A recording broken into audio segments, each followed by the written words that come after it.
Hi guys, ഇന്ന് ഞങ്ങളുടെ holy സെലിബ്രേഷനാണ് കേട്ടോ. അന്ന് ഞങ്ങൾക്ക് നടത്താൻ പറ്റിയില്ല, ഇന്നാണ് ഞങ്ങൾക്ക് നടത്താൻ പറ്റിയത്. സെക്കൻഡ് ഇയേഴ്സാണ് നടത്തുന്നത്. പിന്നെ ഞങ്ങളിത് രാവിലെ അറ്റൻഡൻസ് എടുത്ത് 10 മണിക്ക് കോളേജ് വരണമെന്ന് പറഞ്ഞിട്ട് 10 മണിക്ക് പരിപാടിയും തുടങ്ങിയില്ല. അങ്ങനെ കുറേ നേരം അവിടെ വർത്താനമൊക്കെ പറഞ്ഞ് ഫോട്ടോയും വീഡിയോസൊക്കെ എടുത്ത് കുറേ നേരം കഴിഞ്ഞപ്പോഴാണ് പരിപാടി തുടങ്ങിയത്. അങ്ങനെ പരിപാടിയൊക്കെ തുടങ്ങി. പരിപാടി Rangde 2026, one of the most vibrant and joyful festival conducted by second year BSc and GNM.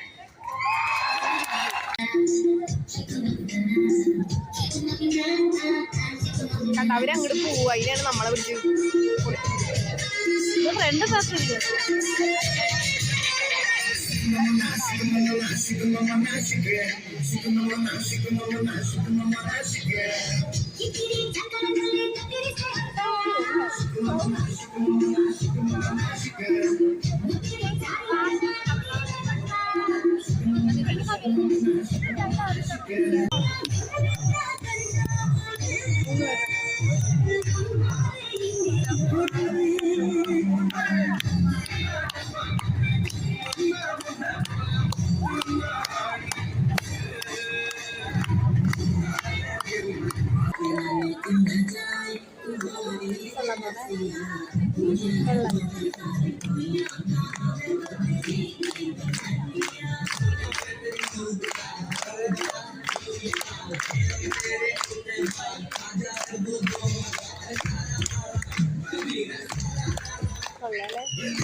അങ്ങനെ ഡാൻസൊക്കെ എല്ലാം കഴിഞ്ഞ് ഞങ്ങൾക്ക് ജ്യൂസൊക്കെ കിട്ടി, അതൊക്കെ കുടിച്ച് കാരണം പരിപാടി കഴിഞ്ഞിട്ടില്ല. ബാക്കി വീഡിയോ എനിക്ക് എടുക്കാൻ പറ്റിയില്ല. അപ്പം അത്രയേ ഉള്ളൂ.